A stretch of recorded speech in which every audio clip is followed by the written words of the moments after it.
भुवो महिम्ने। जय जय श्री राधे, जय जय श्री राधे, जय जय श्री राधे श्याम।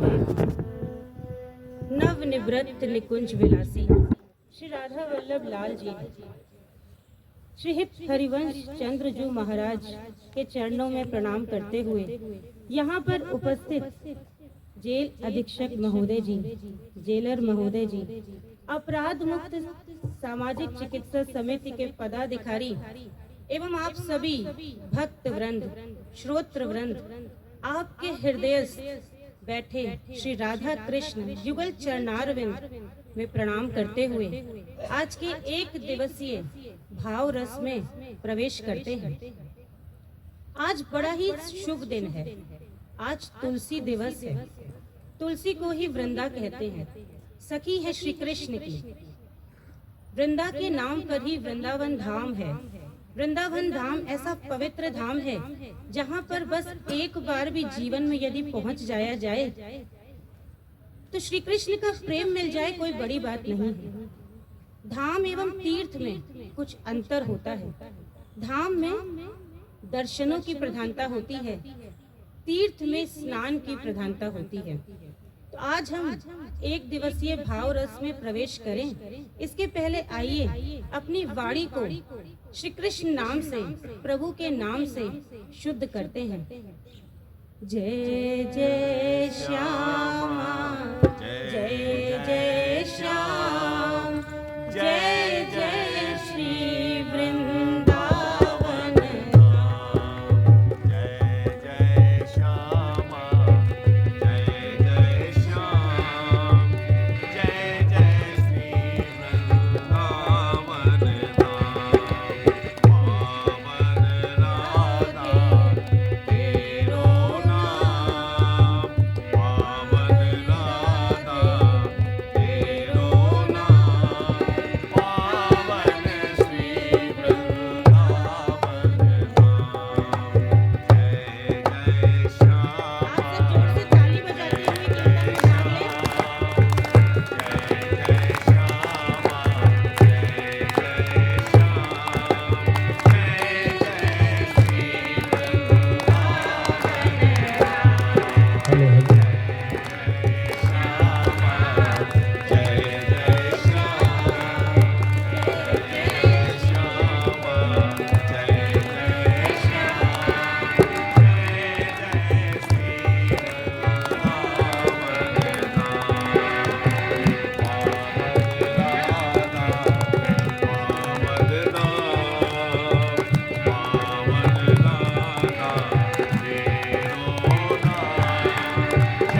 जय श्री श्याम, जय जय श्री वृंदावन धाम। पावन राधा तेरो नाम, पावन राधा तेरो नाम, पावन श्री वृंदावन धाम।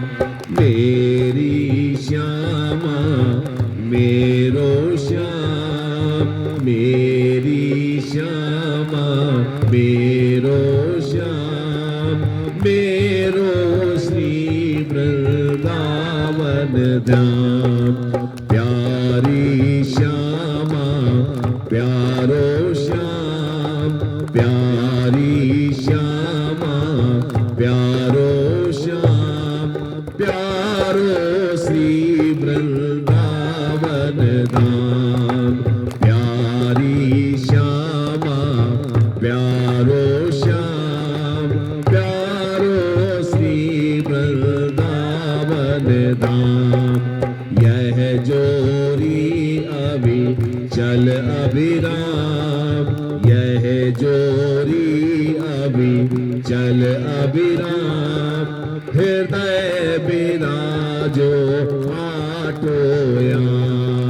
जय जय श्यामा जय जय श्याम, जय जय श्यामा जय जय श्याम, जय जय श्री वृंदावन धाम। जय जय श्यामा जय जय श्याम, जय जय श्री वृंदावन धाम।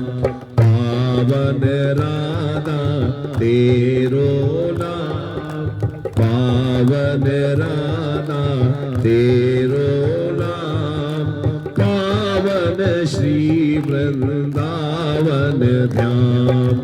मेरी श्यामा मेरो श्याम, मेरी श्यामा मेरो श्याम, मेरो श्री वृंदावन धाम। प्यारी श्यामा प्यारो श्याम, प्यारी श्यामा प्यारो श्याम, प्यारो श्री वृंदावन धाम। यह जोरी अविचल अभिराम, यह जोरी अविचल अभिराम, हृदय बिराजो आठोयाम।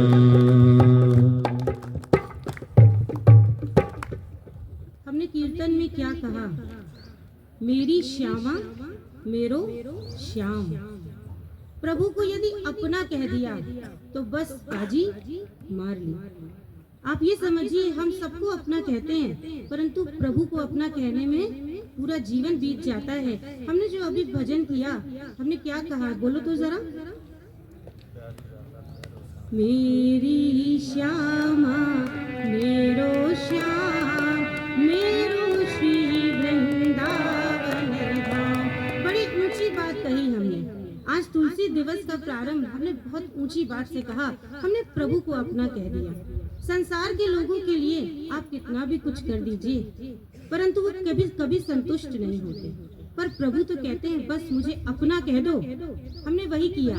आज हमने सबसे पहले सत्संग में प्रभु को संतुष्ट किया, उन्हें अपना कहा। भगवान श्री कृष्ण की वाणी है गीता जी, एवं भागवत जी साक्षात श्री कृष्ण है। आज हम श्रीमद् भागवत जी का 11 स्कंद एवं 12 स्कंद पर चर्चा करेंगे। कहते हैं ये 11 स्कंद भागवतम का। कितनों ने भागवत कभी पहले सुनी है? जरा हाथ तो उठाना। भागवत सुनी है? गीता जी सुनी है? भागवत जी का 11 स्कंद, इसको मुक्ति स्कंद भी कहते हैं। कहते हैं यदि इस स्कंद को श्रवण किया जाए, चिंतन किया जाए, मनन किया जाए तो मुक्ति अवश्य प्राप्त होती है। आप सब हाथ तो उठाइए जिसको मुक्ति प्राप्त करनी है। मैं ये नहीं कह रही कि इस जेल की चारदीवारी से बाहर जाना है। आप देखिए, आपने कुछ अपराध किया तो इस जेल की 4 दीवारों में बंद हुए। हम सब जीव भी कुछ ना कुछ वासनाओं को लेकर के कुछ ना कुछ तो किया है, जो इस संसार की 4 दीवारी में आए हैं। ये संसार की 4 दीवारी, देखिए एक व्यक्ति था, अंधा था, बहुत बड़ा सा कमरा था। उस कमरे में वो भटकता रहा, उसको दरवाजा नहीं मिला बाहर जाने का। किसी ने कहा तुम अगर बीच में कमरे में भटकते रहोगे तो बड़ी मुश्किल है कि तुम दरवाजे को पा पाओ। एक काम करो, दीवार के सहारे सहारे चलो, क्योंकि तुम्हें दिखाई भी नहीं पड़ता। दीवार के सहारे सहारे पकड़ के चलोगे तो दरवाजा आ जाएगा। जैसे ही दरवाजा आया, उसको सर में खुजली होने लगी। कहाँ खुजली हुई? सर में। बेचारा फिर दरवाजा पार कर गया। आंख से अंधा है, फिर पूरा कमरा बहुत बड़ा है, फिर पूरे कमरे को दीवार के सहारे पकड़ पकड़ के बड़ी मुश्किल से दरवाजे में आया। दरवाजे पर आया तो अभी पहले सर में खुजली हुई थी, अब हाथों में खुजली होने लगी। कहाँ खुजली हुई? हाथों में खुजली होने लगी। फिर बेचारा तीसरी बार फिर दीवार पकड़ के दरवाजे पे आया तो अब की पैर खुजलाने लगे। फिर पूरा चक्कर लगाया, ऐसे बड़ी मुश्किल से। ये केवल उसकी हालत नहीं है, ये हमारी हालत है। हम जीव 84 लाख योनियों में भटकते रहते हैं और जब मनुष्य जीवन मिलता है तो हमें भी विषयों की खुजली हो जाती है। किसकी खुजली हो जाती है? विषयों की, इच्छाओं की। हम इच्छा पूर्ति में इतना ज्यादा लगे हुए हैं कि हम भूल जाते हैं कि ये मनुष्य जन्म हमको सार्थक करना है, प्रभु की प्राप्ति करनी है, प्रभु को जानना है, अपने स्वरूप में स्थित होना है। आप सब कहते हैं हम स्वस्थ हैं। आप स्वस्थ हैं? आप कहेंगे हाँ, स्वस्थता की पहचान होती है, हमें डायबिटीज नहीं है, हम स्वस्थ हैं। मेरा बीपी हाई नहीं है, हम स्वस्थ हैं। हमें फीवर नहीं है, इसका मतलब है हम स्वस्थ हैं? नहीं। वेद, शास्त्र, गीता और भागवत कहते हैं स्वस्थ तो वह है जो अपने स्वरूप में स्थित है। और हमारा स्वरूप ये शरीर नहीं है। हमारा स्वरूप क्या है ये बताती है भागवत और गीता। श्री कृष्ण ने 125 वर्ष पूर्ण कर लिए हैं। धरती पर से असुरों का संहार करने आए थे, धरती का भार कम करने आए थे श्री कृष्ण। अब 125 वर्ष बाद धरती का भार कम हो चुका है, परंतु स्वयं उनके वंश के यदुवंशी ही अब धरती का भार बन चुके हैं। क्यों? क्योंकि धरती का भार जिसको भी अपने रूप का घमंड हो जाए, यौवन का घमंड हो जाए, संपत्ति का घमंड हो जाए और प्रभुता का घमंड हो जाए, वह फिर अपने स्वरूप में स्थित नहीं रह सकता, वह फिर धर्म के अनुसार नहीं चल सकता, वह फिर समाज के लिए कुछ नहीं कर सकता। जिन यदुवंशियों के पिता श्री कृष्ण हैं, जिन्होंने असुरों का संहार किया, सबके समक्ष एक एग्जाम्पल सेट किया, आज उनके वंश के यदुवंशी ही, जैसे बांस के वन में बांस से ही आग लगती है, वैसे ही आज सब यदुवंशी बलशाली हैं ही और उद्दंड भी हो चले।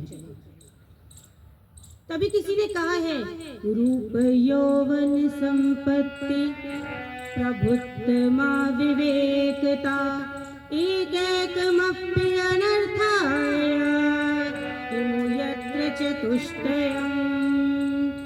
इन चार में से यदि एक भी आ जाए आपके पास, रूप, यौवन, संपत्ति और प्रभुता, तो आप बिगड़ जाएंगे। इसमें कोई बड़ी बात नहीं है। आप अहंकारी हो जाएंगे। आपको अहंकार हो जाएगा कि मेरे पास इतनी संपत्ति है तो मैं क्यों दूसरों की सुनूं, मैं क्यों धर्म के अनुसार चलूं। यही यदुवंशियों के साथ भी हुआ। परंतु प्रभु, यदि हमारे बच्चे अहंकारी हो जाएं, रूप का, यौवन का, संपत्ति का घमंड हो जाए, तो हम क्या करेंगे? हम उन्हें बचाएंगे। हम कभी नहीं कहेंगे कि तुम ये अपराध कर रहे हो, और हम उन बच्चों से अगर अपराध हो जाएगा तो कभी भी उनके विनाश का बीज नहीं बोएंगे। पर देखिए, यही फर्क है हम में और भगवान में। आज प्रभु ने अपने ही वंश के यदुवंशियों के विनाश का बीज बो दिया। और प्रभु को कहाँ देर लगती है। जैसे ही संकल्प किया प्रभु ने, वैसे ही वहाँ संतों का आगमन हो गया। संत वहां पहुंच गए। प्रभु ने संतों से प्रार्थना करी कि आप चातुर्मास्य का पालन यहीं पर रह के करें। द्वारिका इतनी सुंदर बनी हुई है, वहीं द्वारिका में सुंदर सा बगीचा है, वहां पर सारे संतों के रहने की, भोजन पानी आदि की व्यवस्था बड़ी सुंदर श्री कृष्ण ने कर दी। सभी संत वहां पर रहने लगे, भजन करने लगे और नियम और यम का पालन करने लगे। परंतु यदुवंशी तो सोच के बैठे हैं कि हमें क्या करना है, हमें तो उद्दंडता ही करनी है। विनाश काले विपरीत बुद्धि। यदुवंशियों को लगा ये बगीचे में पड़े रहते हैं, इनको आता जाता तो कुछ है नहीं। पिताजी कहते हैं संत त्रिकालज्ञ होते हैं, इनको भूत, भविष्य एवं वर्तमान सभी का ज्ञान होता है। चलो ऐसा करते हैं, चेक करते हैं, इनका परीक्षण करते हैं कि इनको ज्ञान है भी कि नहीं। यदुवंशियों में जाम्बवती का पुत्र था साम, बड़ा सुंदर था। उसको सभी यदुवंशी बालकों ने साड़ी पहना दी, स्त्री का स्वरूप दे दिया, उधर पे कपड़ा बांध दिया और एक गर्भवती स्त्री बना करके संतों के सामने ले गए। कहने लगे, उनको लगा कि ये स्त्री तो है नहीं, यदि हम संतों से पूछेंगे कि इसको पुत्र होगा या पुत्री, तो संत तो कंफ्यूज हो जाएंगे, उनको पता ही नहीं चल पाएगा। पर ये बालक ये नहीं जानते कि संत त्रिकालज्ञ होते हैं, उनको भूत भविष्य वर्तमान सभी का पता होता है। बालक सांब को लेके संतों के सामने गए, कहने लगे ये बहुत व्याकुल है, जानना चाहती है कि इसको पुत्र होगा कि पुत्री। कहा प्रष्टुम विलजति साक्षात प्रभुता मोघ दर्शना, इसको क्या होगा। संतों ने आंख बंद करी, नाक बंद करी, ध्यान लगाया, समझने की कोशिश करी कि क्या होगा, पर कुछ समझ में नहीं आया। स्त्री हो तो समझ में भी आए। उसमें से एक संत समझ गए कि ये ऐसे ही बालक हैं, उद्दंड हैं, मजाक करने आए हैं। उन्होंने कहा बालकों भागो यहाँ से, मजाक करते हो हमारे साथ। बालकों ने कहा नमो नारायणाय, नमो नारायणाय, हम मजाक नहीं कर रहे हैं। यदि आपको कुछ आता जाता नहीं है तो हमें बताइए, हमें कहिए कि हम त्रिकालज्ञ नहीं हैं, हमें नहीं पता इसको क्या होगा, आप हमें भगाते क्यों हैं। पर वहीं पर एक ऋषि बैठे थे, दुर्वासा। दुर्वासा का क्रोध तो आप सबने सुना होगा, बहुत क्रोधी हैं। दुर्वासा ऋषि ने जब देखा और समझा कि ये बालक उद्दंडता कर रहे हैं, वहाँ पर सब थे। विश्वामित्रो असितः कण्वो दुर्वासा भृगुरंगिरा कच्छपो वामदेवो अत्रिर् वसिष्ठो नारदादया। अत्रि ऋषि, वशिष्ठ ऋषि सभी विराजमान थे। दुर्वासा ऋषि ने कहा आओ मैं बताता हूँ क्या होगा। इसको ना पुत्र होगा ना पुत्री होगी, इसके गर्भ से एक मूसल जन्म लेगा और वो यदुवंशियों का नाश कर देगा। क्या जन्म लेगा? मूसल, एक लोहे का मूसल जन्म लेगा। अब सब बालक बड़े परेशान हैं।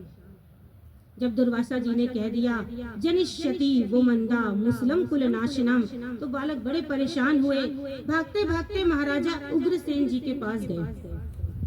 बोले हमसे बहुत बड़ा अपराध हो गया है, संतों का अपराध हो गया है। देखो किसी जीव का अपराध करोगे तो कोई बात नहीं, परंतु यदि संतों का अपराध हो जाए तो प्रभु भी क्षमा नहीं करते। किसी साधारण व्यक्ति का कोई अपराध बन जाए तो कोई बात नहीं, परंतु संत भक्त ये क्या होते हैं?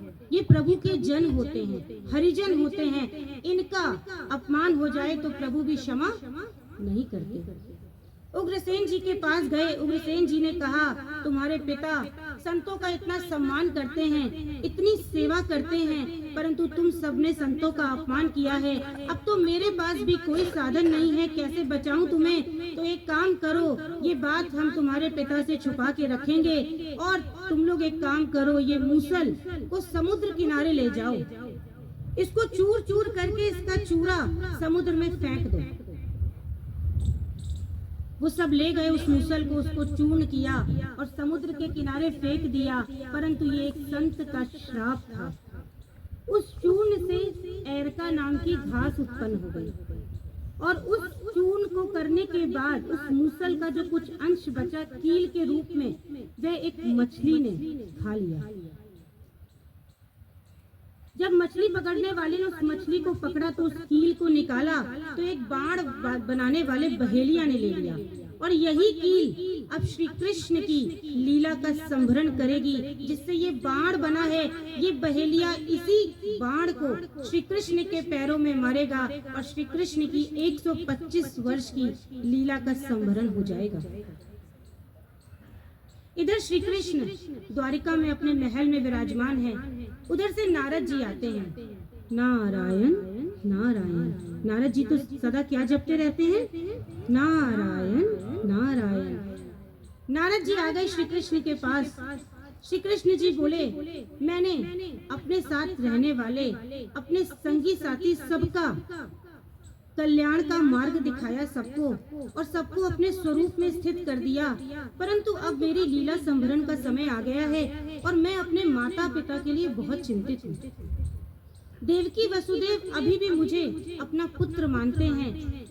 वो मुझ में अनंत कोटि ब्रह्मांडों के नायक को नहीं देखते हैं। नारद तुम एक काम करो, वसुदेव जी और देवकी जी के पास जाओ, मेरे माता पिता के पास जाओ और उन्हें बताओ कि भागवत धर्म क्या है। भागवत शब्द बहुत उत्तम शब्द है। कहते हैं जो भगवान का हो गया वही भागवत है। तो भागवत धर्म क्या? जो प्रभु के अनुसार किए गए दिए गए जो इंस्ट्रक्शंस हैं वही भागवत धर्म है। जो प्रभु जिस रास्ते पे हमें चलने को कहते हैं वही भागवत धर्म है। तो नारद जी को कहा मेरे माता पिता को जाके भागवत धर्म समझाओ। नारद जी ने कहा जरूर प्रभु, जैसी आपकी आज्ञा।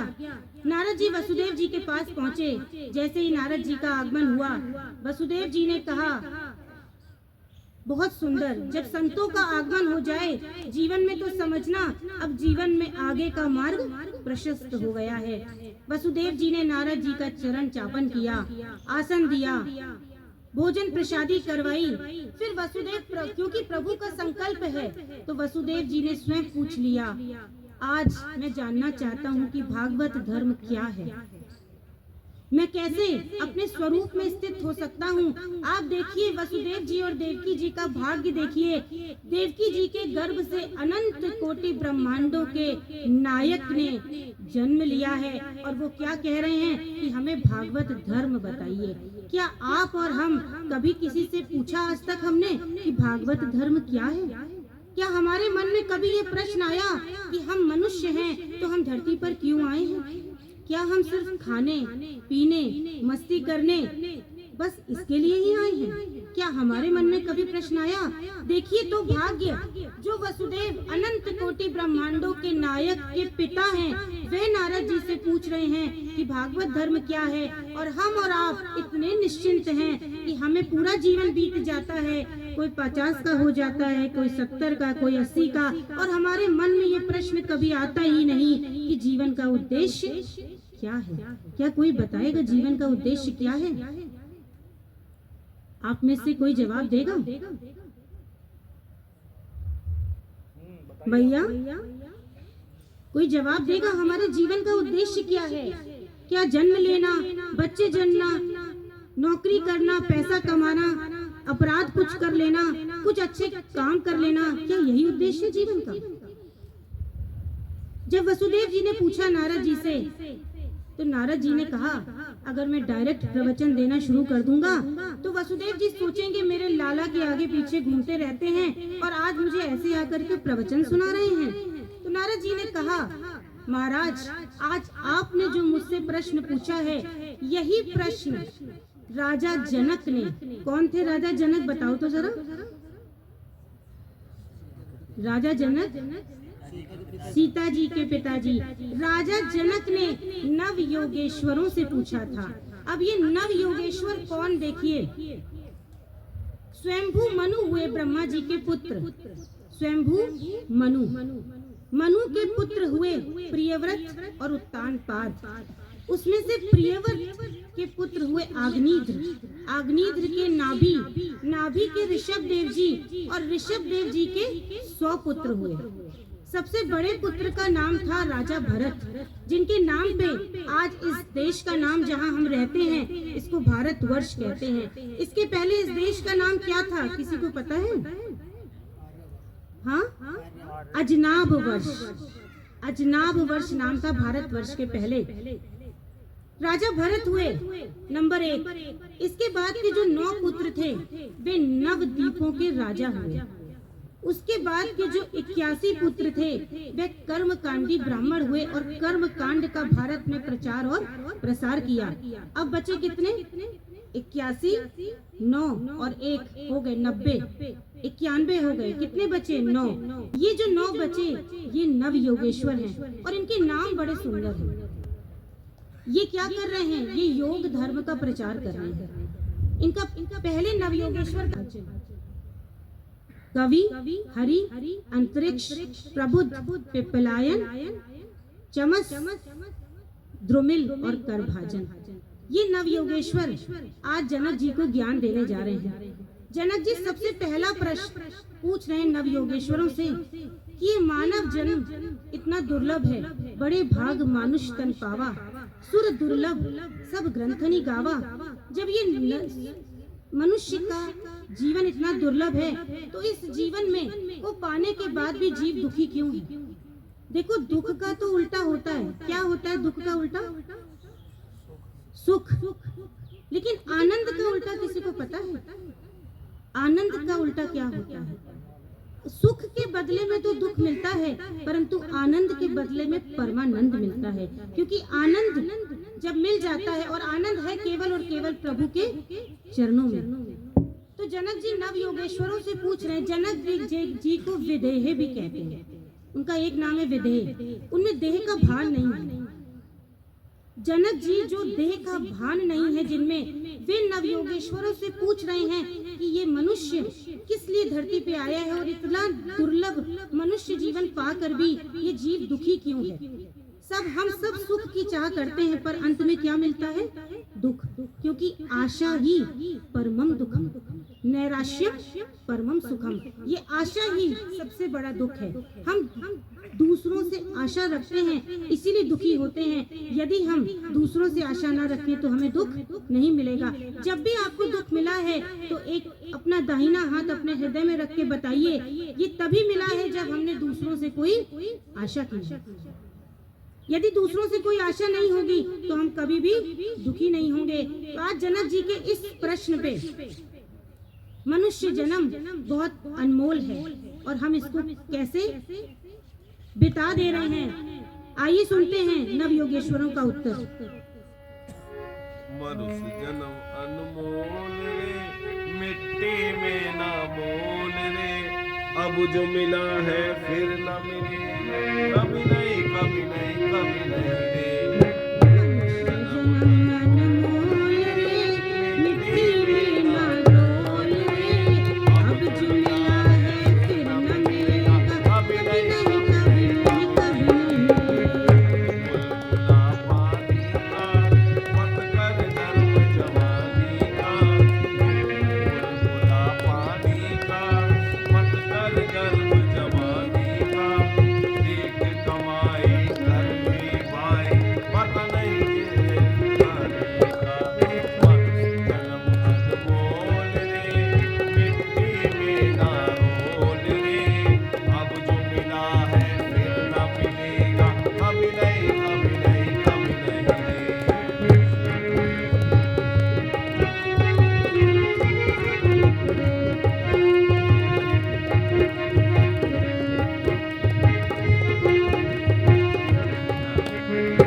मनुष्य जन्म अनमोल है। कहा तू है बुदबुदा पानी का, तू सत्संग में आया कर, मन में प्रभु को बसाया कर। प्रभु कहते हैं, ना मैं यज्ञ से मिलता हूँ, ना मैं तप से मिलता हूँ, ना मैं योग से मिलता हूँ, ना मैं सांख्य से मिलता हूँ, ना मैं यम से मिलता हूँ, ना मैं नियम से मिलता हूँ। मैं तो मिलता हूँ तो किससे मिलता हूँ? प्रेम से मिलता हूँ, सत्संग से मिलता हूँ। और सत्संग तो भाई सच्चा सौदा है, इसमें फायदा ही फायदा है। सत्संग बड़ा सुखदाई है, इसमें होती मन की सफाई है। हम शरीर की सफाई तो बहुत करते हैं, कभी लक्स साबुन लगाते हैं, कभी लाइफ बॉय लगाते हैं, खूब शरीर को चमकाते हैं, बालों को भी अच्छे शैम्पू से धोते हैं, बहुत चमकाते हैं, पर कभी किसी ने अपने मन को चमकाया? हाथ उठाओ तो जरा, देखिए तो कितनों ने अपने मन को चमकाया। कौन से साबुन से? लक्स से कि हमाम से? हाँ, मन को चमकाने का तो भाई एक ही साधन प्रभु ने बताया, प्रभु का नाम संकीर्तन। प्रभु का नाम मन को चमका सकता है, सत्संग, प्रभु की कथा, हरि अनंत, हरि कथा अनंता। हनुमान जी जब राम जी साकेत धाम को जाने लगे तो हनुमान जी से कहा, तुम नहीं चलोगे हनुमान? हनुमान जी ने कहा, प्रभु ये बताइए क्या आपके साकेत धाम में कथा मिलेगी? राम जी बोले, नहीं, मैं तो वहाँ मैं मिलूंगा, मेरा सानिध्य मिलेगा, पर वहाँ पे कथावाचक नहीं है, वहाँ पे मेरी कथा नहीं मिलेगी। तब हनुमान जी ने कहा, तो ऐसा करिए प्रभु, मुझे यहीं छोड़ जाइए कि मुझे आप में इतनी प्रीति नहीं है जितनी आपकी कथा सुनने में है। और तभी कहते हैं कि आज भी हनुमान जी यहीं पर है। नीप करौरी महात्मा जी का नाम सुना होगा आपने, नीप करौरी महाराज जी, वो साक्षात हनुमान जी ही हैं। आज भी हनुमान जी यहीं पर हैं, बस भक्तों के पुकारने की जरूरत है। और देखो भाई, भगवान मिलते हैं। अच्छा, कितनों को भगवान से मिलना है? हाथ उठा दो, क्योंकि बहुत कम लोग हाथ उठा रहे हैं। एक्चुअली आप लोगों को लगता क्या है कि भगवान से मिलने का मतलब है कि ये शरीर चला जाएगा और तब मिल जाएंगे जाके भगवान से, यही लगता है ना? पर ऐसा बिल्कुल नहीं है। देखो, जितनों ने पाया, मीरा ने पाया भगवान को, क्या शरीर छोड़ के पाया? नहीं, यही पाया। प्रहलाद ने नरसिंह अवतार में खंबे से प्रभु निकल आए, तो क्या प्रहलाद जी ने शरीर को छोड़ के पाया? नहीं। शरीर रहते यदि तुम प्रभु को नहीं पा पाए तो शरीर छोड़ के भी बिल्कुल नहीं पा पाओगे। इस भ्रम में तो बिल्कुल मत रहना। और प्रभु के मिलने के कुछ लक्षण होते हैं। तुम्हें प्रभु मिले तो इसके कुछ लक्षण है, बताए नवयोगेश्वरों ने। कहा, तुम्हारे हृदय में दया आ जाएगी, करुणा आ जाएगी। जब भी तुम किसी दीन को देखोगे तो तुम्हारे हृदय में करुणा आ जाएगी। यदि एक बात बताइए, यदि हृदय में करुणा आ जाएगी, दया आ जाएगी, तो क्या हमसे अपराध बनेगा?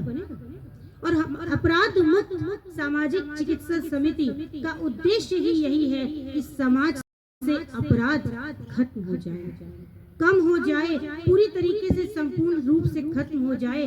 क्योंकि अपराध जब तक होते रहेंगे तब तक हम एक अच्छे राज्य की कल्पना नहीं कर सकते। हम राम राज्य की बात कर रहे हैं, पर राम राज्य आएगा कैसे?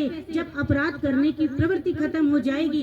देखो, काम क्रोध अरु लोभ सब नाथ नरक के पंथ। कितनों ने रामायण पढ़ी? हाथ उठाना जरा। आज तुम्हारे एग्जाम का दिन है, रामायण पढ़ी है? बहुत अच्छा किया। उसमें ये पढ़ी थी चौपाई, काम क्रोध अरु लोभ सब नाथ नरक के पंथ। जब तक हृदय में कामना रहेगी, क्रोध रहेगी, ईर्ष्या रहेगी, मत्सर रहेगा, तब तक निश्चित ही आपसे नहीं सबसे अपराध बन जाएगा। क्योंकि ये ईर्ष्या ही होती है, ये द्वेष ही होती है, ये कामना ही होती है जो हमसे अपराध को करवाती है। यदि हम इससे दूर चले जाएं तो कोई ऐसी और शक्ति नहीं है जो हमसे अपराध करवा ले।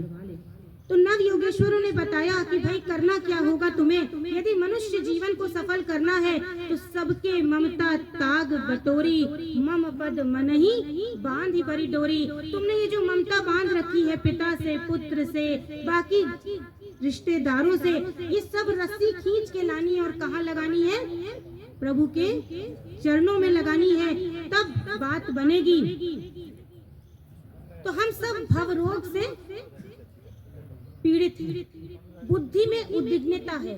यहाँ कोई ऐसा है क्या जिसकी बुद्धि में उद्विग्नता ना हो? उद्विग्नता का अर्थ जानते हैं? चिंता। जिनकी बुद्धि विचलित ना हो। कितने ऐसे हैं यहाँ पर जिनकी बुद्धि शांत है? हाथ उठा। जिनकी बुद्धि में बहुत शांति है। आपको पता है सबसे बड़ी बीमारी होती है बुद्धि की उद्विग्नता। बुद्धि में अगर उद्विग्नता है तो आप कभी स्वस्थ नहीं हो सकते। स्वस्थ कौन होता है? जो चाहे हजारों की भीड़ में बैठा हो, चाहे शांत वन में बैठा हो, पर फिर भी वह शांत रहेगा।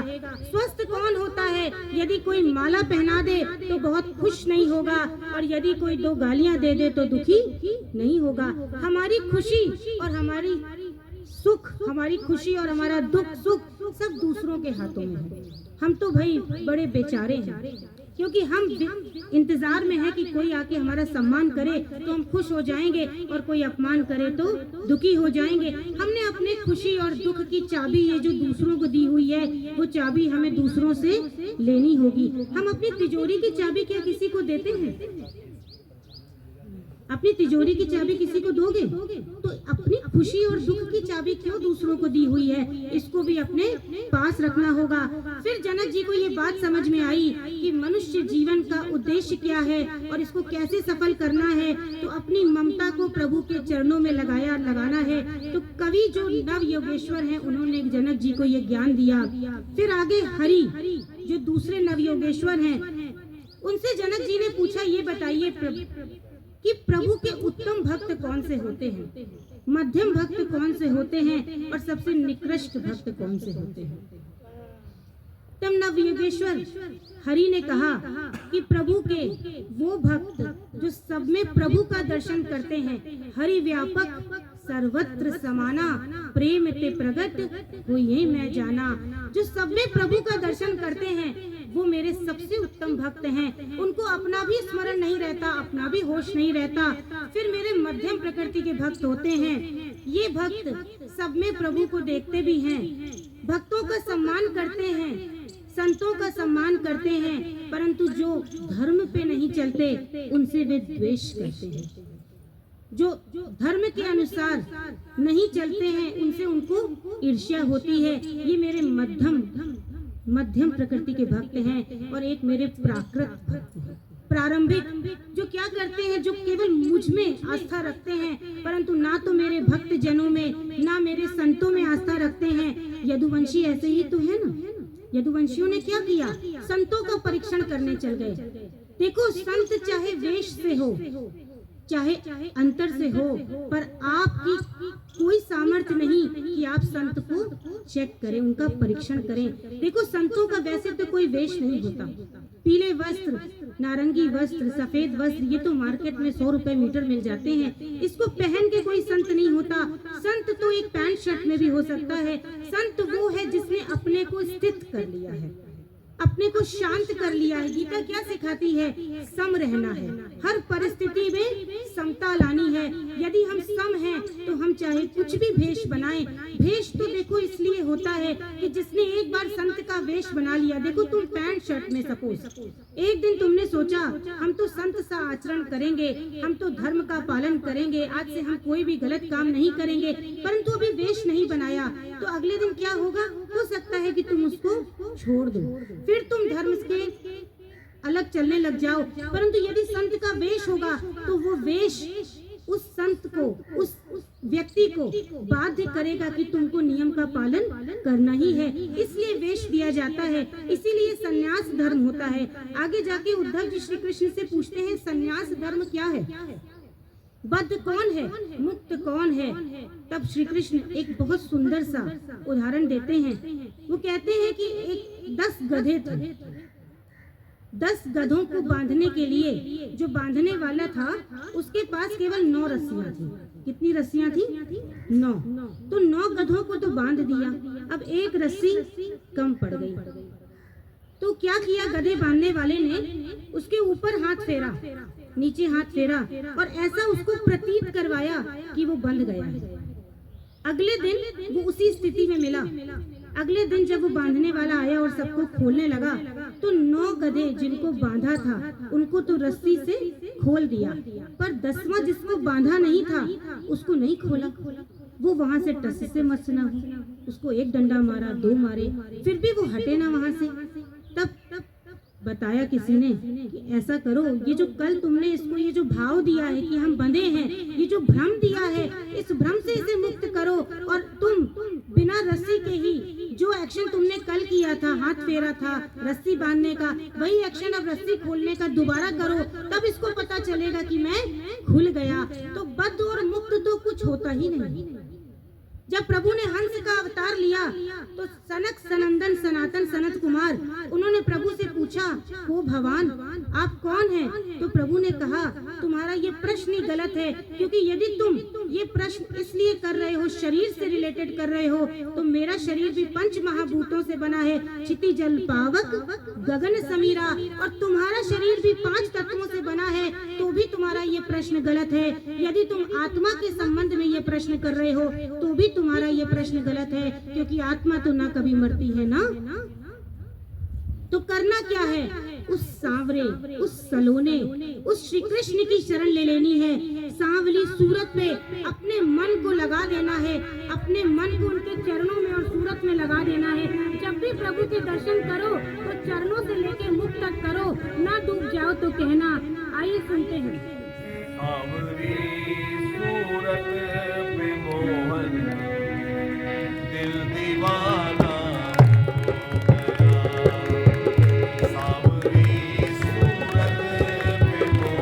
ये गाना आप सबको आता होगा, जरा जोर से गाइए। दिल दीवाना हो गया प्यारे, दिल दीवाना हो गया, दिल दीवाना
संसार में यदि किसी के पास रूप हो जाए तो उसको घमंड हो जाता है।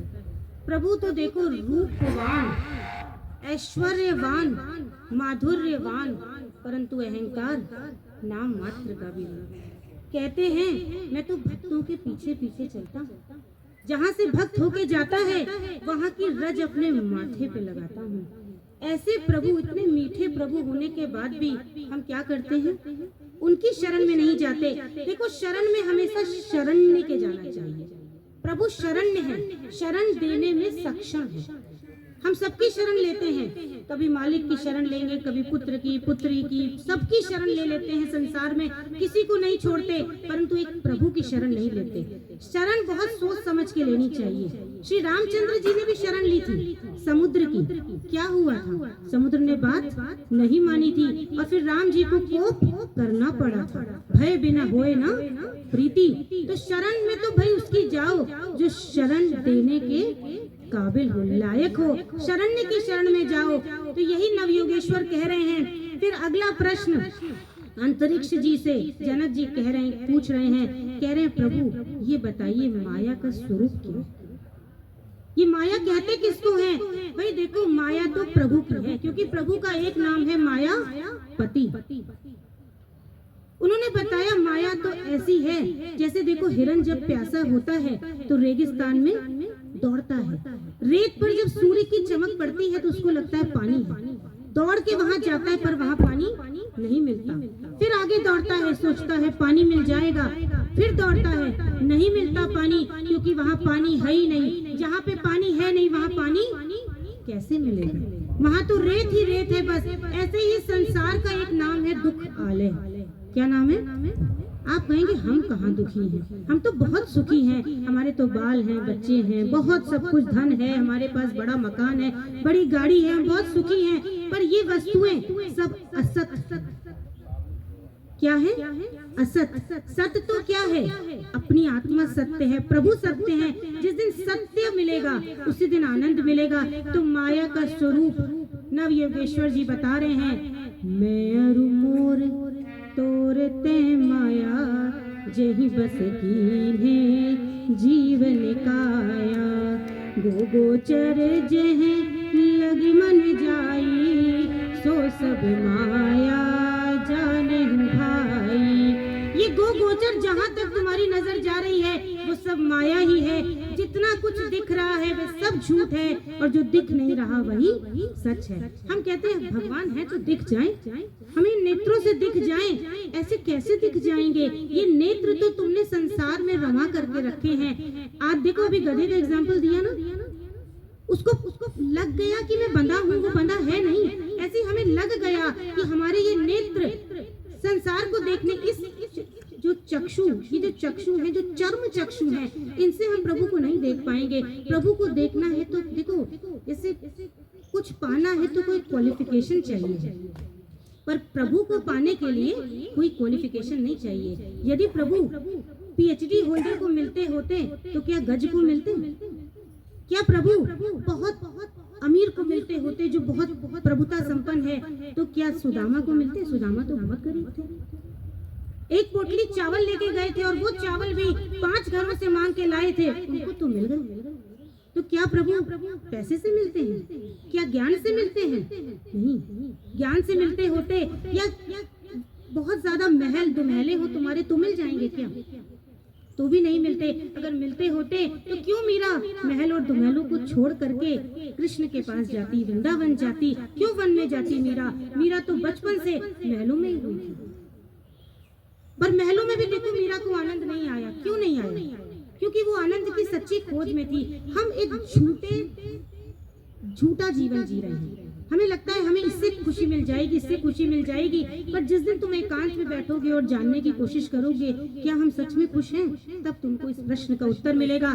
तो अगला प्रश्न माया का स्वरूप समझाया जब अंतरिक्ष जी ने, तो अगला प्रश्न जनक जी प्रबुद्ध जी से कर रहे हैं। प्रबुद्ध बड़ा सुंदर नाम है। प्रबुद्ध का मतलब होता है जो जगा हुआ। अगर तुम बोलो किसी को सुबह कल मुझे 3 बजे जगा देना, तो कौन जगाएगा? जो सोया हुआ है वो क्या जगा पाएगा? जो खुद जग जाता है 3 के पहले, वही तुम्हें कल को 3 बजे जगा पाएगा। तो प्रबुद्ध कौन है? जो खुद जगे हुए। तो उनसे क्या पूछा, ये बताइए मुझे माया को स्वरूप तो पता चल गया, परंतु अब इस माया से, इस दुस्तर माया से हम छूटे कैसे? इसका भी तो कोई साधन बताइए। तो क्या बड़ा सुंदर उत्तर प्रबुद्ध जी दे रहे हैं। कह रहे हैं 4 मिले 64 मिले, 20 रहे द्वार खाड़े, पर हरिजन से हरिजन मिले तो बात बनी। कहने का मतलब है तुम्हारे आगे पीछे घूमने वाले 100 हों, 1000 हों, कितने भी हों, पर जिस दिन तुमको हरिजन मिलेंगे, हरिजन से हरिजन मिलेंगे, उसी दिन तुम इस माया से छुटकारा पा पाओगे। मतलब किसका मिलना जरूरी है? भाई देखो, राष्ट्रपति जी से मिलना हो तो क्या डायरेक्ट मिल लोगे? जाके पीए से अपॉइंटमेंट लेनी पड़ेगी। आज हम जेल अधीक्षक साहब से मिलने आए, हमने पहले अपॉइंटमेंट ली, पहले इनके अंडर में जो है उनसे बात करी, तब हम अधीक्षक साहब से मिल पाए। तो ऐसे ही यदि प्रभु से मिलना है तो एक प्रोटोकॉल में चलना पड़ेगा। क्या करना पड़ेगा? उनके जनों से संबंध बनाना पड़ेगा, उनके जनों से अब आप कहेंगे, आप अपने लिए कहेंगे कि हम तो जेल में, अब हम प्रभु के जनों से कैसे मिले? यही प्रश्न आ रहा है ना? आ रहा है कि नहीं? देखो, संतों से मिलने के लिए कहीं जाने की जरूरत नहीं है। आज जो ये चर्चा हो रही है, ये कोई मेरे शब्द नहीं है, ये शब्द साक्षात श्री कृष्ण के हैं। ये भागवत में लिखा है, वही आपको सुनाया जा रहा है। तो संत से मिलने का एक तरीका ये भी होता है कि जो संत कह गए, जो प्रभु कह गए, जो वेद शास्त्र भागवत और गीता में लिखा है, वो हम मान लें। ये सबसे बड़ा और सुलभ साधन है। नहीं तो आप तो कहेंगे हम तो बाहर जा नहीं सकते, अंदर संत आ नहीं सकते, हम कैसे मिले? संतों की बात पे चलो। आज जितनी चर्चा हो रही है, इस चर्चा में से ना सब तो एक बात को गांठ बांध लेना। अंत में पूछूंगी, जरा ध्यान से सुनते रहना। अंत में कुछ प्रश्नोत्तरी सेशन भी होगा, जिसमें पूछूंगी कि क्या क्या हम आपने सुना, तो ध्यान से सुनना। और इसमें कि अगर एक बात भी पकड़ ली तो समझना कि संत मिल गए, क्योंकि ये कृष्ण के शब्द हैं। भागवत श्री कृष्ण का वांगमयी अवतार है। प्रभु के बहुत अवतार हुए, और आगे जनक जी यही पूछ रहे हैं कि प्रभु के कितने अवतार हुए। तब नव योगेश्वर कह रहे हैं कि प्रभु की विभूतियां तो अनंत हैं। एक बार आप धरती पर पड़े हुए परमाणुओं को भी गिन लेंगे, परंतु प्रभु के अवतार, वैसे तो 24 अवतार कहे जाते हैं, परंतु अनंत अनंत अवतार है। क्या हम में और आप में प्रभु नहीं है कि नहीं? तो हम सब भी तो प्रभु का अवतार हुए। कहने का मतलब है हम सब प्रभु के अंश, ईश्वर अंश, जीव अविनाशी। हम अंश हैं, और हमारा प्रयास क्या होना चाहिए? अंशी से मिलने का। पर हम अंशी से मिलने का प्रयास नहीं करते, हम तो उन सब से मिलने का प्रयास करते हैं जो अंशी से दूर है, जो झूठ है, जो असत्य है, उससे मिलने का प्रयास करते हैं। तो नव योगेश्वर बता रहे हैं कि सबसे पहले जो प्रभु का स्वरूप होता है वो बिल्कुल ऐसा होता है जैसे 24 कैरेट सोना। 24 कैरेट सोने से क्या कोई भी आभूषण बन सकता है? प्योर बनेगा? नहीं। क्या मिलाना पड़ता है? तांबा, कोई धातु मिलानी पड़ती है, तभी कोई औजार, कोई आभूषण बन के तैयार होता है। ऐसे ही प्रभु तो 3 गुणों से परे हैं, सत, रज और तम। इन तीनों गुणों से परे हैं। तो जब प्रभु के मन में ये संकल्प आया कि सृष्टि की रचना करनी है, तो उन्होंने क्या करा?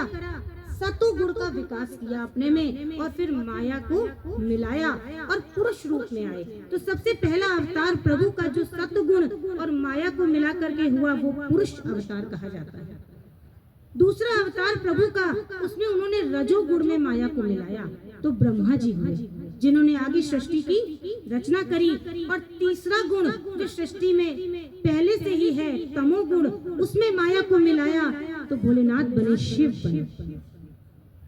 ये 3 सबसे पहले अवतार हैं प्रभु के, सत, रज और तम। परंतु फिर भी इन गुणों से भी पार होना है। सबसे पहले तो देखो तमोगुण क्या होता है। एक मोची था, उसके पास एक बड़े उद्योगपति गए, कहने लगे तुम ऐसे पड़े रहते हो, क्या तुमको जीवन में कुछ करने का लक्ष्य नहीं है तुम्हारा?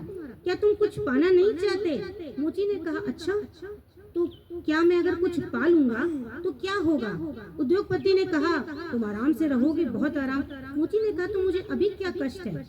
आराम से मैं जूता बनाता हूँ, सड़क किनारे पड़ा रहता हूँ, यहीं पे बक्सा बंद करके शांति से शाम को रख देता हूँ, सुबह फिर बक्सा खोल लेता हूँ और आराम ही तो कर रहा हूँ। तो इसको क्या कहते हैं? तमोगुण। कुछ करने का इच्छा ही नहीं है, कुछ करने की, ना धर्म रत करने की इच्छा है, ना धर्म के विरुद्ध करने की इच्छा है। तमोगुण। आलस्य, नींद, तमोगुण। धर्म के विपरीत करना, अपराध करना, ये क्या है? तमोगुण। रजोगुण। रजोगुण जब हम कुछ बहुत पाना चाहते हैं, हमारे पास बड़ी गाड़ी हो जाए, बहुत बड़ा बंगला हो जाए, बहुत सारे लोग आगे पीछे घूमे, ये रजोगुण। सतोगुण। उस रजोगुण में जीव ये नहीं सोचता कि हमारे कुछ पाने से किसी को कोई फायदा होगा या नुकसान, किसी को कष्ट होगा या नहीं, इससे कोई मतलब नहीं है। जब जीव में सतोगुण विकसित होता है तब जीव सोचता है कि मेरे पास अगर 100 रुपए हैं तो हम कम से कम 20 रुपए तो दान कर दें, कुछ धर्म कर लें, कुछ यज्ञ कर लें जिसका पुण्य मिलेगा। सतोगुण में जीव सोचता है कि मैं जो भी करूं उसका मुझे पुण्य मिले, क्योंकि पुण्य को लेके वो कहाँ जाना चाहता है? स्वर्ग। और स्वर्ग जब जाएगा पुण्य क्षीण हो जाएंगे। जैसे होटल में जाते हो, वहां पे जब जितने दिन के पैसे होते हैं उतने ही दिन होटल वाला रखता है, इसके बाद निकाल के बाहर कर देता है। ऐसे ही है ये ऊंचे ऊपर के लोग, स्वर्ग। जब पुण्य खत्म हुआ तो धक्का मार के नीचे कर देंगे। तो सतोगुणी ये सोचता है। इससे भी एक ऊपर की स्थिति होती है, सत रज तम। इन गुणों से भी हमको मेरा जो कुछ भी है बस प्रभु है, जो कुछ भी करना है मुझे प्रभु के लिए करना है, और जो कुछ भी मुझसे बन पड़ेगा प्रभु के लिए ही बनना है, कुछ भी।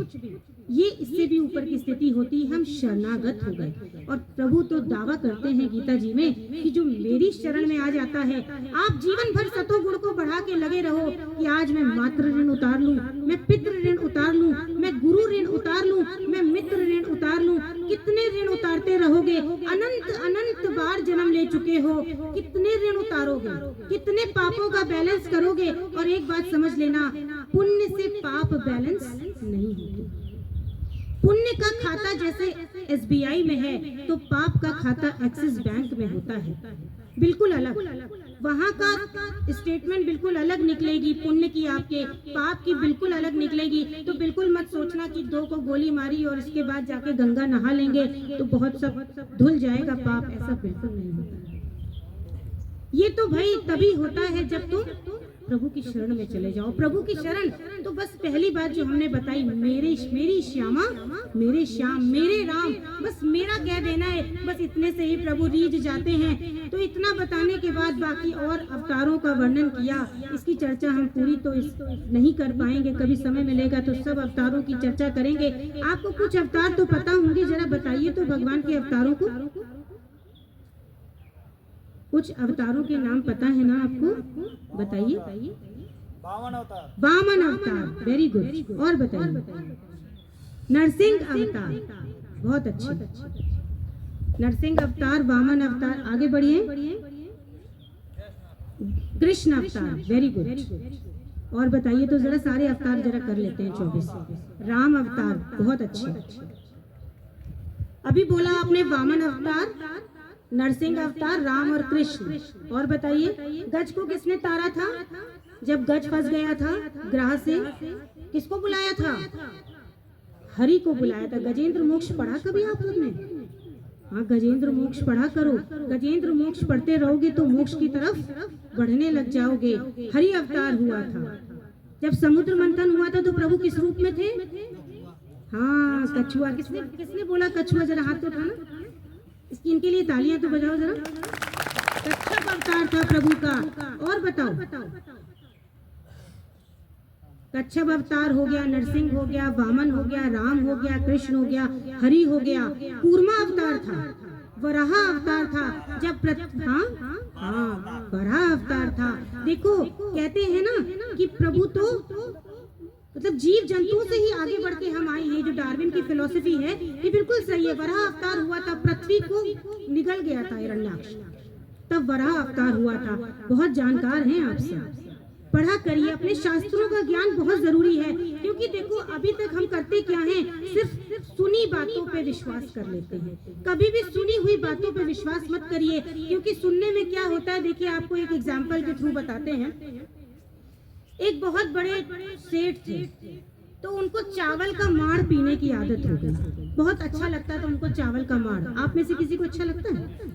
कोई पीता है चावल का माड़? कहते चावल तो माड़ हटा के बनाना चाहिए तो अच्छा रहता है, पर वो चावल का माड़ पीते थे और बहुत बड़े सेठ थे।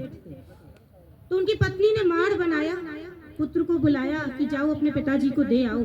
उनके पास कुछ मित्र बैठे हुए थे, तो बेटे ने कहा अब मैं अगर इन सबके बीच में बोलूंगा पिताजी चल के माड़ पी लो तो इनकी तो बेइज्जती हो जाएगी, बड़ी इंसल्ट हो जाएगी। तो कुछ करते हैं, इनको समझाते हैं कि माड़ पीने चलना है। तो क्या कहा बेटे ने, जरा बड़े ध्यान से सुनना। धानुपुर से मांडू जी आए हैं। क्या कहा? धानुपुर से मांडू जी आए हैं, कठौता घाट में बैठे हैं, चल के मिल लो नहीं तो शीतलपुर को चले जाएंगे। धानुपुर क्या? चावल। धान से क्या बनता है? चावल। तो धानुपुर मतलब चावल, माड़ चावल से। जो धानुपुर से कौन आए? मांडू जी, मतलब चावल का माड़ बन गया। कठौता घाट मतलब कटोरे में बैठे हैं, चल के मिल लो नहीं तो शीतलपुर मतलब ठंडे हो जाएंगे। अरे तालियां तो बजा दो, बड़ा अच्छा हो जाएगा।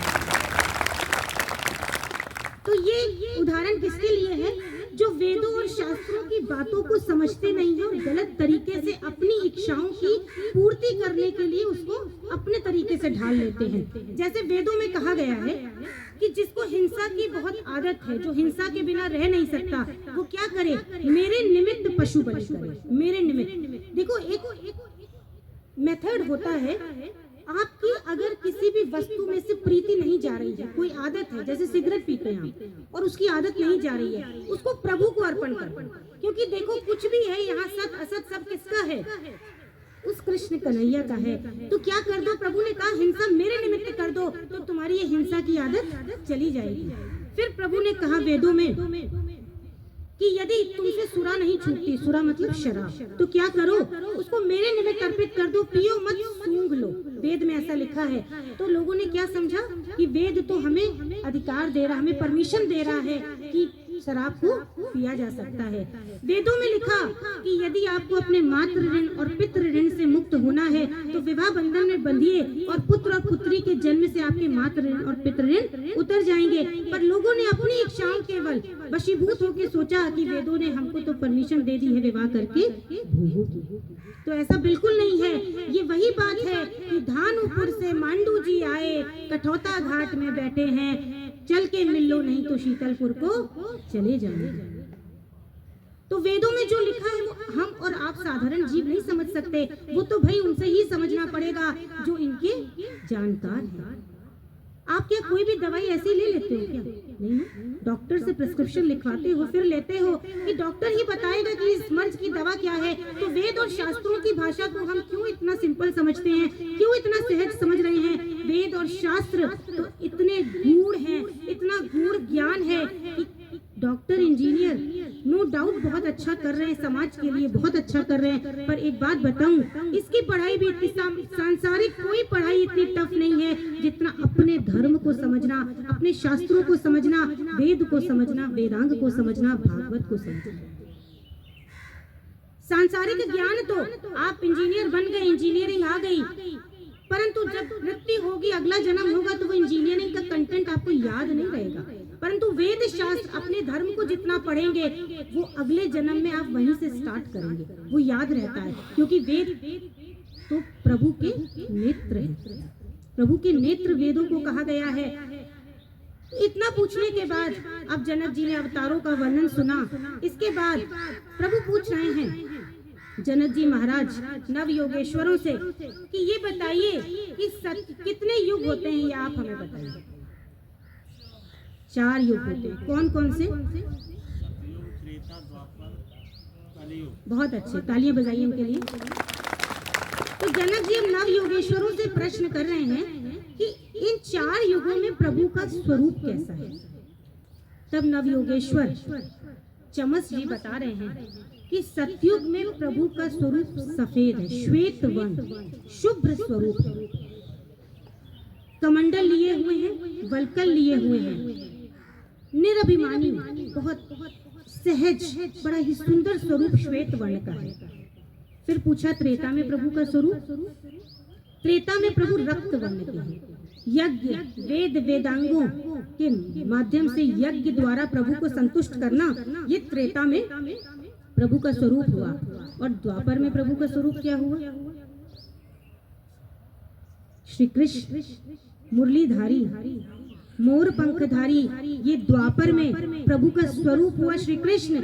नमस्ते वासुदेवाय नमः संकर्षणाय च प्रद्युम्ना अनिरुद्धाय तुभ्यं भगवते नमः। श्री कृष्ण वासुदेव, संकर्षण, प्रद्युम्न और अनिरुद्ध, ये चतुर्व्यूह, ये द्वापर का स्वरूप है। और पूछा कलयुग में प्रभु का स्वरूप, तो कलयुग में किसी को कलयुग में प्रभु का स्वरूप पता है? तो कहा कलयुग में तो ये राम और कृष्ण का ही भजन करो, नाम संकीर्तन करो। संकीर्तन ही कलयुग में प्रभु का स्वरूप है। जग में सुंदर हैं दो नाम, चाहे कृष्ण कहो या राम।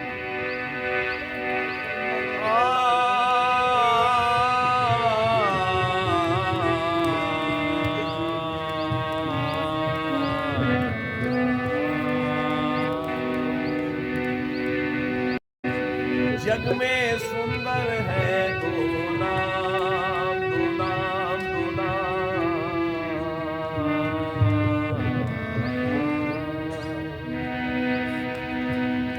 जग में सुंदर है दो नाम, चाहे कृष्ण कहो या राम। बोलो राम राम राम, बोलो श्याम श्याम श्याम।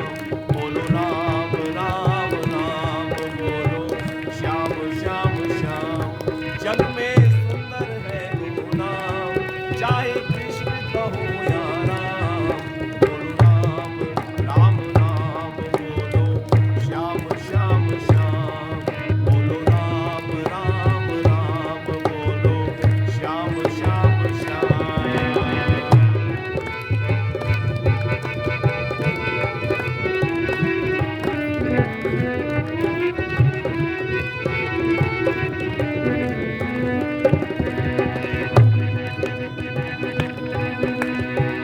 माखन ब्रज में एक चुरावे, एक बेर बिलनी के खावे।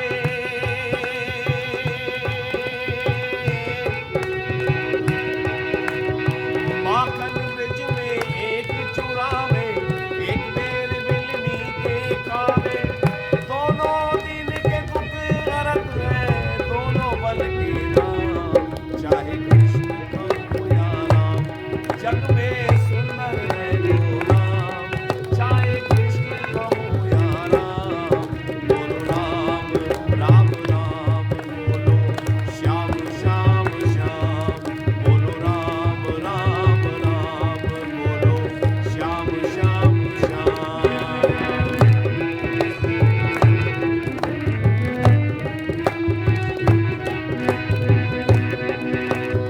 एक कंस पापी को मारे, एक दुष्ट रावण संहारे।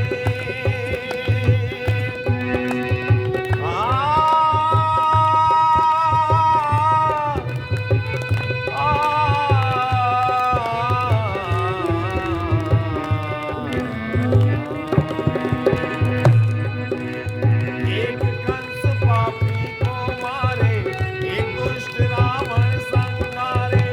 दोनों दिन के दुख हरत है, दोनों दिन के दुख हरत है। दोनों बल के धाम, चाहे कृष्ण कहो या राम। जग में सुंदर है दो नाम, चाहे कृष्ण कहो या राम। बोलो राम राम राम, बोलो श्याम श्याम श्याम। बोलो राम राम राम, बोलो श्याम श्याम श्याम।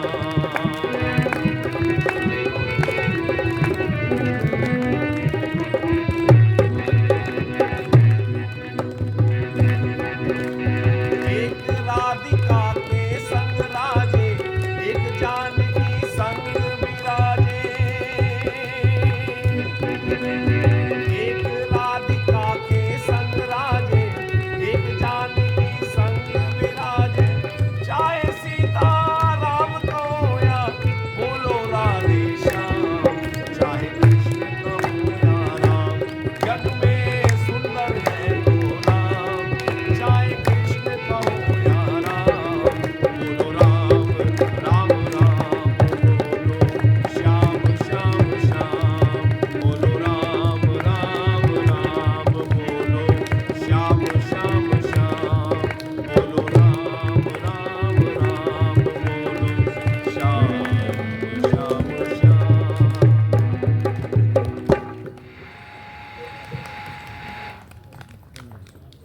नव योगेश्वरों और जनक जी के बीच के संवाद को नारद जी ने वसुदेव जी को सुनाया और उनको अपने स्वरूप में स्थित किया। इसके बाद श्री कृष्ण जी के पास देववृंद आए, बोले प्रभु 125 वर्ष हो गए हैं आप अपने धाम से धरा धाम पर विराजे हैं, अब समय पूर्ण हो गया है, चलिए हम सब इंतजार कर रहे हैं। जैसे कोई बड़ा जब प्राइम मिनिस्टर या राष्ट्रपति जब आते हैं तो बीच बीच में जहाँ जहाँ उनके स्टॉपेज होते हैं वहाँ पे लोग लग जाते हैं उनके सम्मान के लिए, माला लेके बीच में खड़े हो जाते हैं। वैसे ही देववृंद सोच रहे हैं कि प्रभु अब धरा धाम से अपने धाम को वापस जाएं, तो हम सब को प्रभु को सम्मानित करने का, प्रभु पे माला अर्पण करने का हमें भी अवसर मिलेगा। देववृंद बहुत प्रतीक्षा में है। श्री कृष्ण ने कहा यदुवंशी तो बड़े उद्दंड हो गए हैं, बहुत अनिष्ट भी हो रहे हैं, मैं ऐसा करता हूँ प्रभास क्षेत्र को जाता हूँ, प्रभास क्षेत्र में जाके कुछ यम नियम करूंगा, कुछ साधन करूंगा, कुछ दान करूंगा जिससे यदुवंशियों का कल्याण हो। इधर उद्धव जी समझ गए कि प्रभु प्रभास क्षेत्र को नहीं अब द्वारिका से ही गमन कर रहे हैं। उद्धव जी ने प्रभु के पैर पकड़ लिए। भक्त ऐसे ही होते हैं, प्रभु के बिना एक क्षण भी रह नहीं पाते। उद्धव जी ने पैर पकड़ लिए, प्रभु हम तो कभी आपके बिना रहे नहीं, हम कैसे रहेंगे? आप अपने धाम को चले जाओगे और हमें यहीं धरा धाम पर छोड़ जाओगे। श्री कृष्ण ने कहा मैं तो प्रभास क्षेत्र को जाऊंगा उद्धव, और आज से 7वें दिन द्वारिका डूब जाएगी समुद्र में, यहाँ पर कोई नहीं बचेगा, जितने भी हैं यहाँ से निकल जाएं और फिर कलयुग आ जाएगा, अधर्म आ जाएगा। उद्धव ये तुम्हारे रहने का स्थल नहीं रहेगा, इसलिए तुम एक काम करो, तुम असंग हो करके और अनासक्त होके बद्री धाम को चले जाओ। पूर्व में आप देखिए जितने भी संत महात्मा हुए हैं वो साधन करने को बद्री धाम चले जाते थे। जीवन में कहीं जाने को बने कोई ना बने, पर एक बार बद्रीनाथ जी जरूर जाना चाहिए। बद्रिका आश्रम भी वहीं पर है, वहीं पर चाहे राजे हुए महाभरत, राजा भरत की सुनी होगी आपने कहानी। राजा भरत पुत्र छोड़ आए, राज्य छोड़ आए, पत्नी को छोड़ आए और आकर के वन में रहने लगे। परंतु वन में रहते एक दिन जल लेने गए थे नदी पर, तो हिरणी थी, गर्भवती थी। उस हिरणी से एक बच्चा हुआ हिरण। सोच, हिरणी वही डूब गई जल में और हिरणी के बच्चे को भरत जी ले आए। उनमें तो दया थी उस समय। दया सतोगुण का लक्षण है, पर धीरे धीरे वो दया सतोगुण का लक्षण मोह में बदल गया। किसमें बदल गया? मोह में बदल गया। और भरत जी को ऐसा फंसाया, जो इतना राजपाट छोड़ आए, अपने पुत्र और पुत्री को छोड़ आए, वो हिरण के मोह में आ गए और हिरण ही बन गए अगले जन्म में। फिर उनका दूसरा जन्म हुआ जड़ भरत के रूप में। एक ये हिरण था जिसने राजा भरत की बुद्धि का हरण कर लिया, और एक वो राम। देखिए भागवत की कथाएं और रामायण की कथाओं में बड़ा सामंजस्य मिलता है। एक वहाँ माया मृग था। राम जी को जब सीता जी ने कहा कि वो देखो सोने का हिरण, कितना माया मृग कितना। अब देखिए अयोध्या का राज्य एक ऐसा राज्य था जिसको पाने को तो देवता भी ललचाते थे। आप क्या अयोध्या के राज्य को ऐसा वैसा समझते हैं? देवता भी ललचाते थे। ऐसा अयोध्या का राज्य जो अपने पिता के एक वचन पर छोड़ करके वन में आ गए, वो माया मृग के पीछे भागे। तो वहाँ भी बुद्धि हरण हुई थी और सीता का हरण हुआ था। तो कहने का मतलब ये दोनों प्रसंग बताते हैं कि अपनी बुद्धि का हरण मत होने दो। अपनी बुद्धि और बुद्धि के हरण को तुम बच नहीं सकते जब तक तुम अपनी बुद्धि को प्रभु में अर्पित नहीं कर दोगे। और कैसे करेंगे प्रभु में अर्पित? उनमें ही चित्त को लगा देंगे। तो अब देखिए उद्धव जी पूछ रहे हैं, इससे आपको बहुत शिक्षा मिलेगी। बहुत ही शिक्षाप्रद प्रसंग है, बहुत ध्यान से सुनिएगा इसको, और बाद में मैं सारे 24 गुरु आपसे पूछूंगी। उद्धव जी ने कहा कि मुझे संन्यास धर्म बताइए, मैं कैसे असंग होके अनासक्त होके रह सकता हूँ।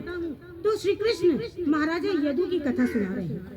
महाराजा यदु जिनके नाम पे इस यदुवंश का नाम यदुवंश पड़ा, कह रहे महाराजा यदु एक बार वन में गए।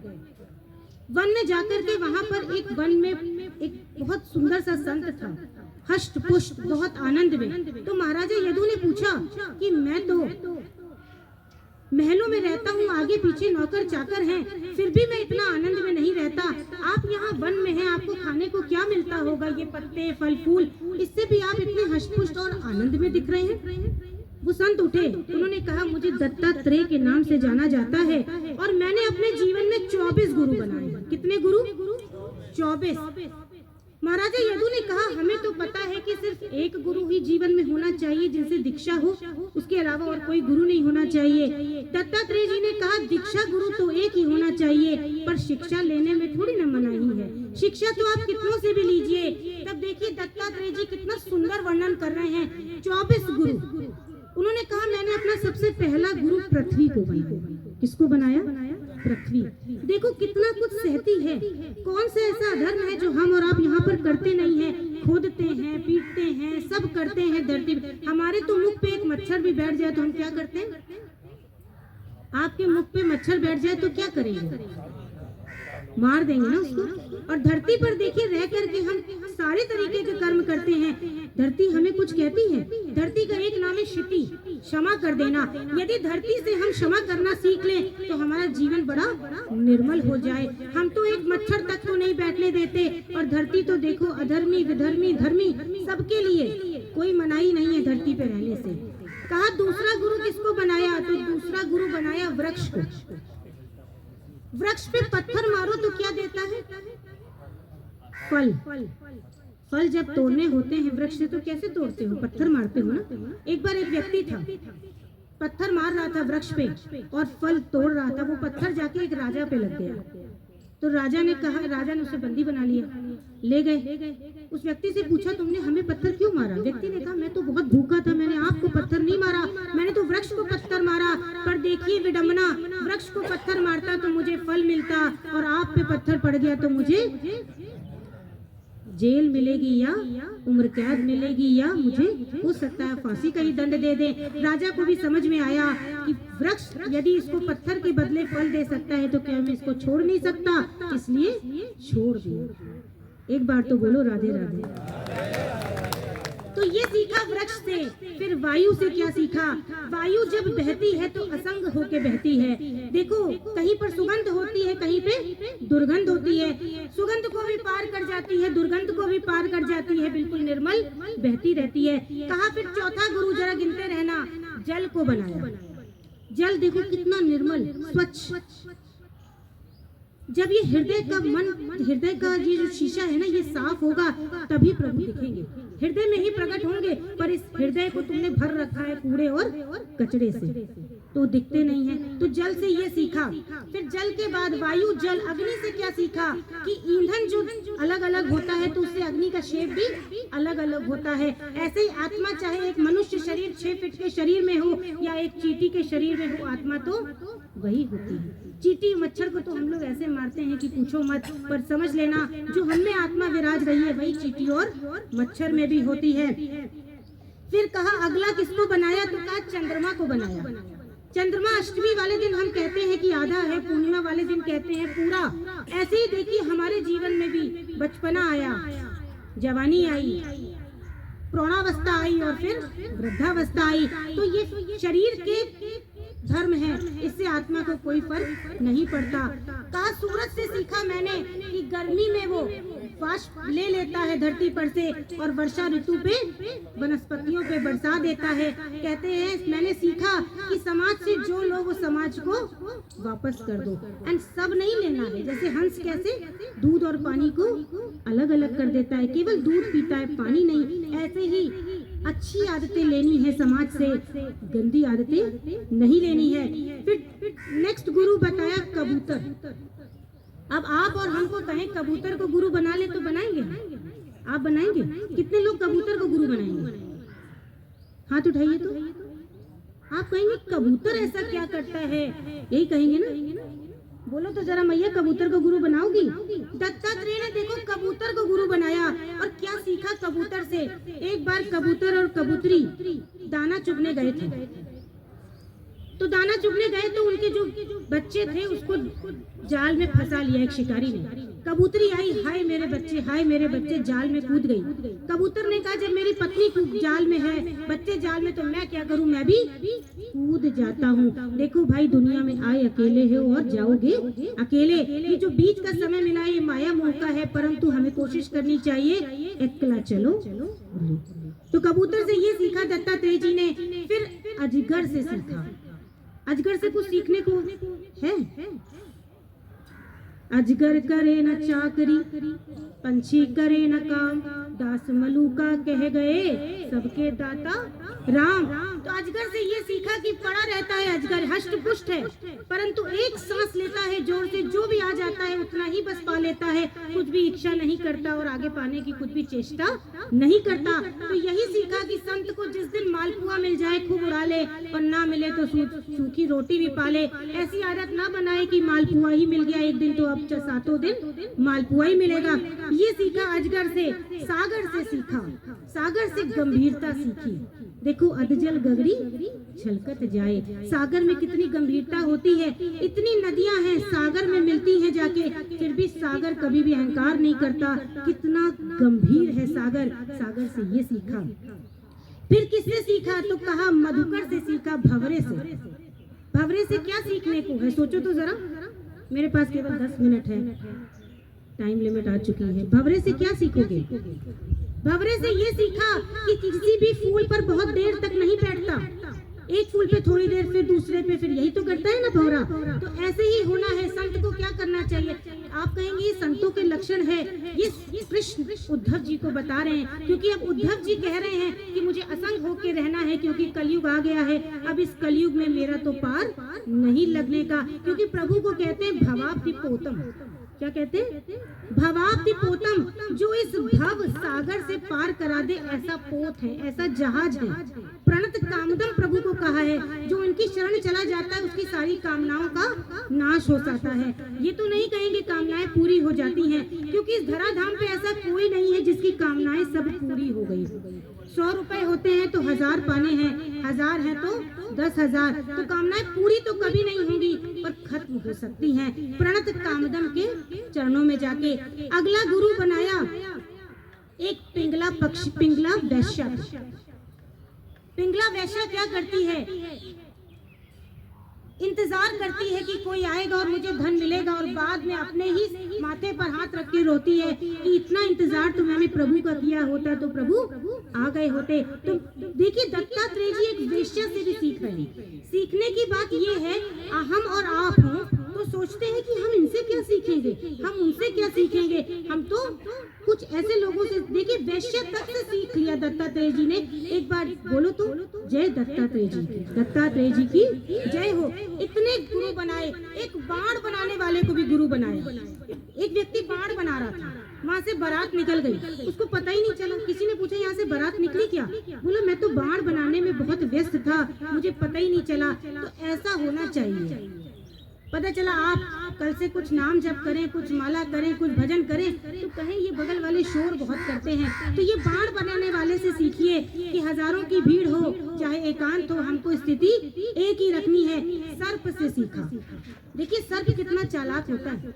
चूहा पूरा जीवन लगा देता है खोद खोद के, छोटा सा चूहा बिल बनाता रहता है, और सांप मजे से जाके बिल में बैठ जाता है। यही करते हैं ना सांप। तो सांप से क्या सीखा कि भैया जहाँ जगह मिल जाए बैठ जाओ, चूहे की तरह जीवन भर अपना जीवन बर्बाद मत करते रहो। कहने का मतलब है जितना रोटी कपड़ा मकान मिला है संतुष्ट रहो, प्रभु का नाम लो, ज्यादा कुछ में भीड़ ज्यादा पाने के चक्कर में मत पड़े रहो। अगला गुरु बनाया मकड़ी को। मकड़ी क्या करती है? खुद से ही जाला बुनती है ना, और खुद उसको विलय कर लेती है। तो कहा दत्तात्रेय जी ने ऐसे ही प्रभु हैं। कोई पूछे कि प्रभु ने सृष्टि की रचना करी क्यों? जब हमको यहाँ कुछ करने ही नहीं देना था, थोड़ा सा गलती करो तो जेल में बंद कर देना था, तो ये सृष्टि बनाई क्यों? ऐसे ही सोचेंगे ना। सृष्टि प्रभु तो देखो सर्वशक्तिमान है। यहाँ पर तो हम शक्ति पाते हैं, बॉर्नविटा पी ले, हॉर्लिक्स पी ले तो शक्तिमान बन जाए, पर प्रभु की शक्ति वो हॉर्लिक्स और बॉर्नविटा वाली नहीं है, वो तो सर्वशक्तिमान है। वो कुछ भी कर सकते हैं, उनको किसी से परमिशन लेने की जरूरत नहीं है। तो ऐसे ही जैसे मकड़ी अपना जाला खुद बनाती है और खुद ही विलय कर लेती है, प्रभु सृष्टि की रचना अपने से करते हैं और अपने से विलय कर लेते हैं। और फिर सबसे अच्छा गुरु तो दत्तात्रेय जी ने बनाया मधुमक्खी को। मधुमक्खी बेचारी पूरा जीवन बिता देती है, यहाँ शहद इकट्ठा करती है, छत्ता बनाती है। एक दिन कोई आता है, छत्ता फोड़ता है, शहद ले जाता है और मधुमक्खी के हाथ में कुछ नहीं रह जाता। तुम लाख मकान बना लो, दुकान बना लो, एक दिन एक सुई भी नहीं ले जा पाओगे। और जब एक सुई नहीं ले जा पाओगे तो जो तुमने मकान दुकान बनाए वो तुम्हारे पुत्र, भाई पूत कपूत तो क्यों धन संचय, पूत सपूत तो क्यों धन संचय। तो क्यों मधुमक्खी की तरह छत्ता बनाने में लगे हो, शहद तो कोई और ले जाएगा। दत्तात्रेय जी ने एक कन्या को भी गुरु बनाया। 5 मिनट। कन्या को गुरु बनाया। एक कन्या का विवाह तय हो गया तो ससुर जी घर में आ गए। कन्या ने कहा इस समय घर में कोई है नहीं। ससुर जी बोले अब हम तो भात खा के जाएंगे, हमें भात बहुत अच्छा लगता है। कन्या ने जाके घर में देखा भात है भी कि नहीं। बाई चांस की बात थी, भात घर में नहीं था। कन्या ने धान निकाले और कूटना शुरू करा। उसके पहले ससुर जी ने कि भाई शादी पक्की हो गई, कुछ चूड़ियां दी थी, तो उस कन्या ने चूड़ियां पहन ली और चूड़ियां पहन के धान कूटना शुरू किया। अब बड़ी आवाज होने लगी। कन्या को लगा ससुर जी सोचेंगे कैसा घर है, यहाँ तो भात भी नहीं है, चावल नहीं है, धान कूट के भात बन रहा है, मतलब चावल बनेगा फिर भात बनेगा। कन्या ने क्या किया, सारी चूड़ियां उतारी, बस 2 रखी, फिर भी कूटा तो भी आवाज आई। 2 चूड़ियां रहेंगी तो भी आवाज आएगी ना। तो क्या किया, एक चूड़ी और उतार दी। कलाई में कितनी चूड़ी रखी, केवल 1। अब कोई आवाज नहीं आई। कहने का मतलब क्या, मतलब इस कहानी का बताओ तो जरा, समझ में आई क्या बाबा, क्या समझ में आई बताओ। हाँ बिहारी जी समझ में आए, बहुत ऊंची बात समझ में आ गई। बाबा तुम्हारा कल्याण निश्चित है। जिसको बिहारी जी समझ में आ जाए, मतलब प्रभु तो अगोचर हैं, अगम हैं, बड़े बड़े संतों और ऋषियों मुनियों की समझ में ना आए, बाबा को बिहारी जी समझ में आ गए। जोर से तालियां बजाओ जरा।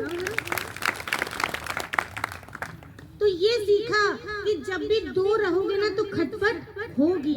एक 2 से ज्यादा रहोगे तो बहुत और प्रपंच के भागी बनोगे। तो प्रपंच के भाई 4 लोग होंगे, कोई कुछ कहेगा, कोई कुछ कहेगा, तो क्या करना चाहिए। यदि जीवन में कुछ पाना है तो कुछ समय, हम ये नहीं कहते सांसारिक है गृहस्थ है तो साथ में, पर एकांत में भी कुछ समय निकालना चाहिए। ऐसे ही एक छोटे से बच्चे को भी दत्तात्रेय जी ने गुरु बनाया। क्या सीखा, बच्चे को एक थप्पड़ मार दो तो रोने लगता है, प्यार से पुचकार दो तो सब भूल जाता है। क्या हम ऐसा करते हैं? बिल्कुल नहीं करते। हम तो ईर्ष्या और द्वेष की गांठ बना के रख लेते हैं, बदला लेके रहेंगे। बेटा तुमने मुझको ऐसा कहा, अब तुम्हें छोड़ेंगे नहीं, ऐसे ही करते हैं ना। यही तो, इसी भावना से तो कुछ ना कुछ किया है जो आप सब यहाँ पर हैं।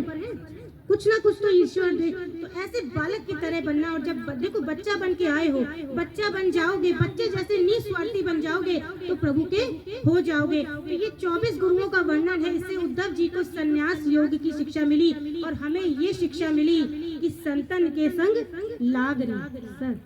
संतन के संग लागरी, कुछ नाम कीर्तन। संतन के संग लागरी तेरी अच्छी बनेगी। संतन के संग लागरी तेरी अच्छी बनेगी। अच्छी बनेगी तेरी बिगड़ी बनेगी। अच्छी बनेगी तेरी बिगड़ी बनेगी। संतन के संग लागरी तेरी अच्छी बनेगी।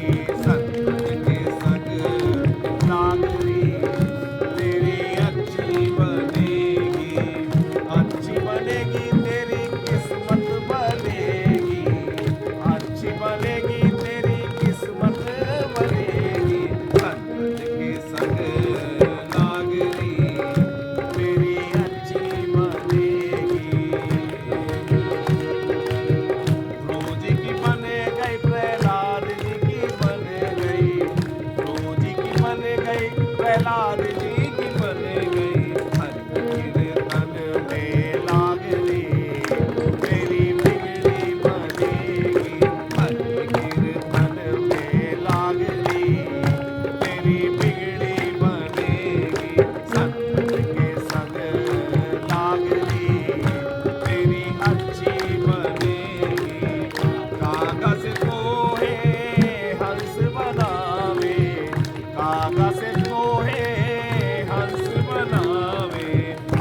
संतन में लागरी तेरी अच्छी बनेगी हरि कीर्तन में लागरी तेरी अच्छी बनेगी संतन के संग लागरी तेरी अच्छी बनेगी संतन के संग भक्ति बढ़ेगी संतन के संग भक्ति बढ़ेगी मिट गए राधा चरण अनुराग में तेरी अच्छी बनेगी संतन के संग लागरी तेरी अच्छी बनेगी संतन के संग लागरी तेरी अच्छी बनेगी।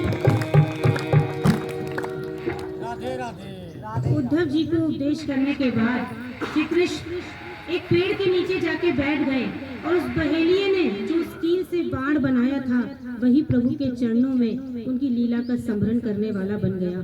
श्री कृष्ण अपने लोक को चले गए और कलयुग का प्रवेश हो गया। आज कलयुग में 4,32,000 वर्ष का कलयुग है, जिसमें से 5,000 कुछ वर्ष अभी बीते हैं। 800 वर्ष जब कलयुग के रह जाएंगे तो प्रभु का कलयुग का अवतार होगा कल्कि अवतार। तो ये हमने आज एकादश स्कंद और द्वादश स्कंद को सुना। इसका फल मैंने पहले ही बताया था। देखो, आप कोई भी काम करते हैं तो फल की इच्छा होती है ना। ये भागवत का एकादश और द्वादश स्कंद है। इसका फल ये होता है कि हमें मुक्ति मिलती है। मेरी प्रभु से यही प्रार्थना है कि आप सबको भी ऐसी सद्बुद्धि दें कि आपको यहाँ जेल से भी मुक्ति मिले और फिर संसार से भी मुक्ति ही मिले। इस प्रार्थना के साथ मैं अपने शब्दों को विराम देती हूँ। आप सभी का बहुत बहुत धन्यवाद कि आपने इतना समय बड़े ही अटेंशन के साथ, बड़े ही श्रद्धा के साथ सुना। जेल अधीक्षक जी का बहुत बहुत आभार कि उन्होंने आज भागवत की इस पवित्र एकादश स्कंद और द्वादश स्कंद पर चर्चा करने का अवसर दिया। जय जय श्री राधे, जय जय श्री राधे।